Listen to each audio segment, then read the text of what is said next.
V4U media நேயர்களுக்கு வணக்கம். இன்னைக்கு சீசா திரைப்படத்தை பற்றி தான் பார்க்க போகிறோம். அது என்ன சீசா அப்படின்னு பேர் கேட்டால் கொஞ்சம் புதுசாக இருக்குது அப்படின்னு பார்த்தீங்கன்னா, அது சிறுவர்கள் விளையாடும் ஒரு விளையாட்டு உபகரணத்தோட பேர். இப்போ நம்ம பார்த்துருக்கோம் பார்க்கெல்லாம் பார்த்தீங்கன்னா பேலன்ஸாக ஒரு தட்டில் ஏற்றம் இறக்கம் அப்படிங்கிற ஒரு விஷயம். குழந்தை இந்த பக்கம் அந்த பக்கம் மாறி மாறி வரும், ஒருத்தர் மேலே வந்தால் ஒருத்தர் கீழே வரும். அந்த விஷயந்தான் வாழ்க்கைக்கு ஒரு கருத்தாக சொன்ன படமாக தான் இதை பார்க்க முடியுது. ஏற்றம் இறக்கம் மாறி மாறி வரும், இரவு பகல் இன்ப துன்பம் அப்படின்ற சில விஷயங்கள் சொன்ன படமாக தான் இதை பார்க்க முடியுது. உண்மையிலே இந்த படத்தை இன்றைய காலகட்டத்துக்கு தேவையாக ஒரு சமூக பொறுப்போடு இந்த படத்தை தயாரிச்சிருக்காங்க அப்படி தான் சொல்லணும். ஏன்னா இன்றைக்கி ஆன்லைன் சூதாட்டத்தில் எத்தனை கோடி பணங்கள் எத்தனை அப்பாவிகள் மாட்டிக்கிறாங்க அப்படிங்கிற விஷயம் மையக்கருவாக சொல்லப்பட்டிருக்கு. அதுபோக மருத்துவத்தில் ஒரு புதிய ஒரு யுத்தியை தமிழ் சினிமாவில் பார்க்காத ஒரு விஷயத்தை இந்த படத்தில் சொல்லியிருக்காங்க. அந்த ஒரு விஷயம் எம்பாமை அப்படின்னு ஒரு விஷயம் சொல்கிறாங்க. அது இறந்த பிரேதத்தில் அப்படி ஒரு விஷயத்தை எம்பாமி அப்படின்னு ஒரு விஷயம் கெமிக்கல் அது உள்ளே சேர்த்துட்டாங்க. அந்த பாடி சில நாட்கள் கெட்டு போகாமல் இருக்கும் அப்படிங்கிறத தான் சொல்லியிருக்காங்க. இந்த படத்தை தயாரித்தவர் ஒரு டாக்டர் அப்படிங்கிறதுனால அந்த விஷயத்துக்கு சட்ட சிக்கல் எதுவும் வராது அப்படிங்கிறத சொல்லியிருக்காங்க. ஏன்னா மற்ற படத்தில் இந்த மாதிரி பார்த்ததில்லை. ஏன்னா ஒரு ஃப்ரீஜரில் வச்சு பார்த்துருக்கோம், பட் இன்ஜெக்ஷன் போட்டு ஒரு நாள் 2 நாள் பார்த்துருப்போம். சில நாட்கள் வச்சுருக்கலாம் அப்படின்னா மருத்துவத்தில் அதுக்கு இடம் இருக்கா அப்படிங்கிற நம்ம ஒரு கேள்வி இருந்தாலும் இந்த படத்தை தயாரித்த ஒரு மருத்துவர் அப்படிங்கிறதுனால அதுக்கு சட்ட சிக்கல் வராது அப்படிங்கிறத ஒரு தெளிவுபடுத்தி தான் இந்த படத்தை எடுத்திருக்காரு.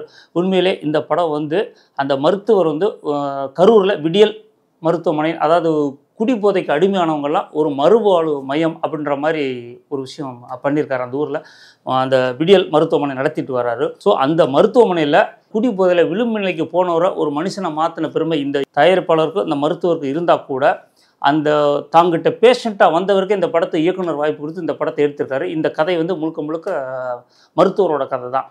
ஸோ எங்கோ ஒரு பேஷண்ட்டுக்கு நடந்த உண்மை சம்பவத்தை இவர் கதையாக எழுதி இந்த குணா சுப்பிரமணியம் வச்சு இந்த படத்தை இயக்கியிருக்கார். அப்படிங்கிறது உண்மையிலே ஹைலைட்டான விஷயம். ஒரு பேஷண்ட்டுக்கு மறுவாழ்வு கொடுத்ததும் இல்லை, வாழ்க்கையில் அடுத்துக்கிட்டதுக்கு ஒரு உயரம் கொடுத்துருக்காரு. அப்படி தான் நம்ம பார்க்க முடியும். இந்த படத்தை மருத்துவர் செந்தில்வேல் கதை எழுதி தயாரிச்சிருக்காரு. சுகுணாம் ராமுங்கிறவங்க இணை தயாரிப்பாளர் வந்திருக்காங்க. குணா சுப்பிரமணியம் இந்த படத்தை இயக்கியிருக்காரு. வில்சி ஜேசி எடிட் பண்ணியிருக்காரு.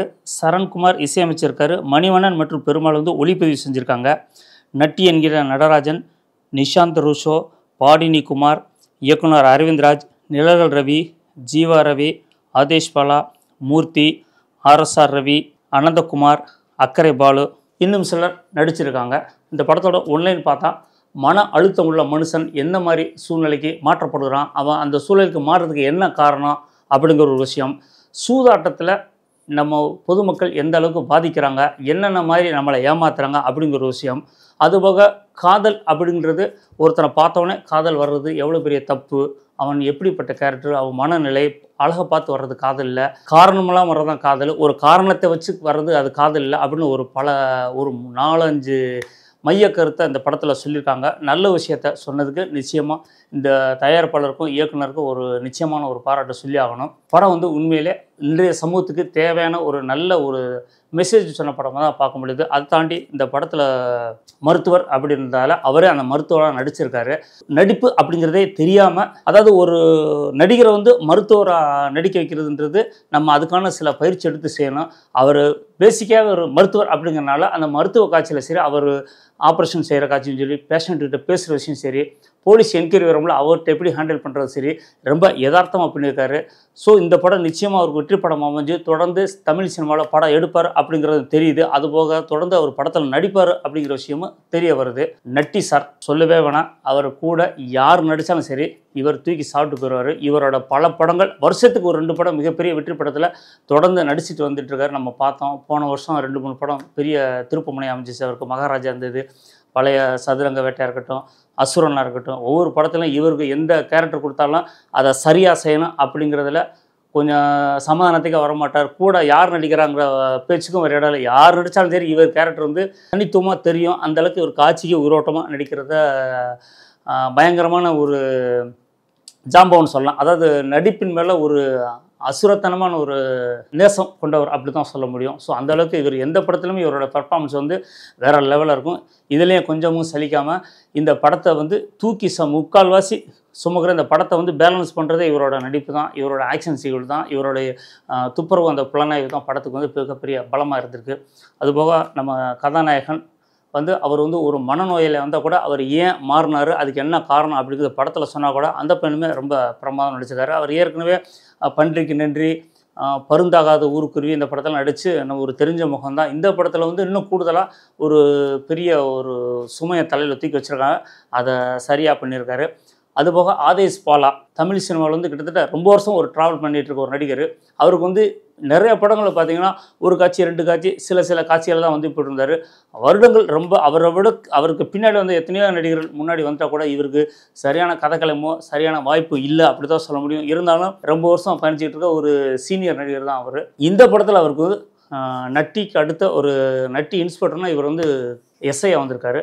படம் ஃபுல்லாக ட்ராவல் பண்ணுறாரு. இவருக்கு சேசிங்கு, ரன்னிங்கு, சண்டை காட்சியெல்லாம் கொடுத்துருக்காங்க. ஸோ நல்லா பண்ணியிருக்காரு. இந்த படம் மூலமாக இனி அடுத்து இவர் வந்து படம் ஃபுல்லாக லீடாக நிறையா படம் வாய்ப்புகள் வரும். ஏன்னா சரியான கதைக்களம் இவர் கிடைக்காம தான் கொஞ்சம் காலதாமதம். இந்த படத்தில் வந்து சரியாக பண்ணியிருக்காரு. அடுத்த கட்டத்துக்கு இவர் நிச்சயமாக வருவார் அப்படிங்கிறது இந்த படத்தோட வெற்றி அதுக்கான முடிவை சொல்லும். மூர்த்தி அப்படிங்கிறவர் வர்ற படங்களாக சில படங்களாக நடிச்சுட்டே வர்றாரு. அவருமே இந்த படத்தில் ரொம்ப சிறப்பாக நடிச்சிருக்காரு. கதாநாயகனுக்கு நண்பராக வர்றாரு. ஒரு பக்கம் கதாநாயகன்கிட்ட அடி வாங்குறது, இன்னொரு பக்கம் போலீஸ்கிட்ட அடி வாங்குறது, 2 பேர்ட்டையும் மாறி அடி வாங்கி பார்க்குற நமக்கே ஒரு என்னடா இந்த பாவி தப்பு செய்யாமல் அடி வாங்கிட்டு இருக்கானே அப்படின்னு நம்ம படம் பார்க்குற ஆடியன்ஸ்லாம் அவரை பார்த்து ஒரு பரிதாபப்படுற ஒரு கேரக்டராக நடிச்சிருக்காரு. ஸோ இந்த படம் அவருக்கு நிச்சயமாக பெரிய அளவில் கை கொடுக்கும். மற்ற படங்களும் இவருக்கு இவ்வளோ அழுத்தமான இவ்வளவு படம் ஃபுல்லாக வர மாதிரி காட்சிகள் வந்த மாதிரி தெரியல. அதாவது சில படங்கள் நடிச்சிருக்காரு, பட் ஆனால் படம் ஃபுல்லாக ட்ராவல் பண்ணுறது இந்த படம் தான் முதல் முறை அப்படின்னு நினைக்கிறேன். அதை சரியாக பண்ணியிருக்காரு. ஃபியூச்சரில் அவர் தொடர்ந்து நிறையா படங்களில் பார்க்கலாம்னு நினைக்கிறேன்.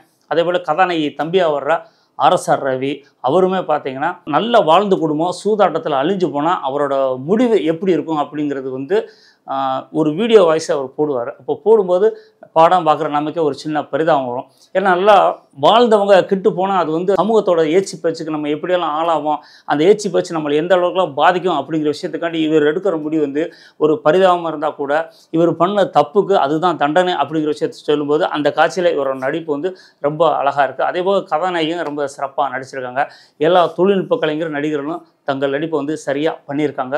இந்த படம் நல்ல ஒரு மெசேஜ் சொன்ன ஒரு வெற்றி படமாக நிச்சயமாக அமையும் அப்படிங்கிறதுல மாற்று கருத்தே இல்லை. அதுபோக இந்த படத்தில் இணை இயக்குனராக அனந்தகுமார் அப்படிங்கிறவர் இந்த படத்தில் ஒரு ரோல் பண்ணியிருக்காரு. படத்தோட இபி அக்கறை பால் அவரும் ஒரு சின்ன ரோல் பண்ணியிருக்காங்க. எல்லாருமே அவங்களுக்கு கொடுத்த கேரக்டரை நல்லா பண்ணியிருக்காங்க. நல்ல வெற்றி படத்தில் பணியாற்றிய பெருமை நிச்சயமாக எல்லாத்துக்குமே சேரும். இந்த படம் வந்து இந்த வருஷம் துவக்கத்தில் வந்த ஒரு முதல் வெற்றி படமாக தான் என்னால் பார்க்க முடியுது.